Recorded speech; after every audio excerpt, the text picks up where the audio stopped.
My thinking over the recent years, because I didn't used to think about this at all, my thinking over recent years is leaning towards the absence of free will for practically everything we think and do in our lives. And I base that on the fact that over time, things that we have done as people in our species, at one time was you are totally to blame for that, or just something you did or something we've learned, no, this person is more susceptible than you are to addiction. Right. There's a biochemistry there. This person cannot just be made the life of the party because they're on the autism spectrum.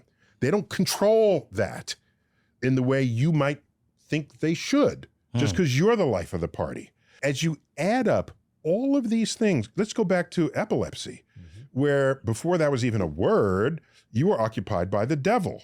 Did you do something bad? Or, well, you knew it was not, everyone knew you were not in control of it. But today, no one is saying, did you have the free will to not have an epileptic seizure? Of course not. Do you have the free will to not be depressed?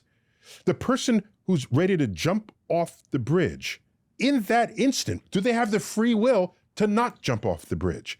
And the more I add up and explore the human condition, I'm forced to conclude that the direction we are headed is that we are all products of an absence of free will. And as a result, society needs more compassion for people who do not otherwise fit in.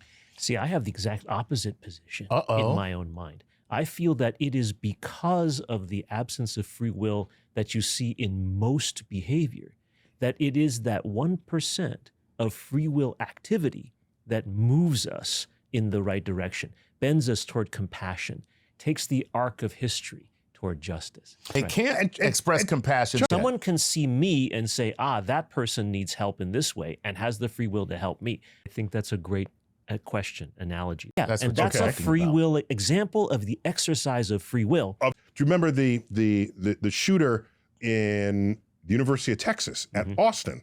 But that's the line that you were talking about is a partial one.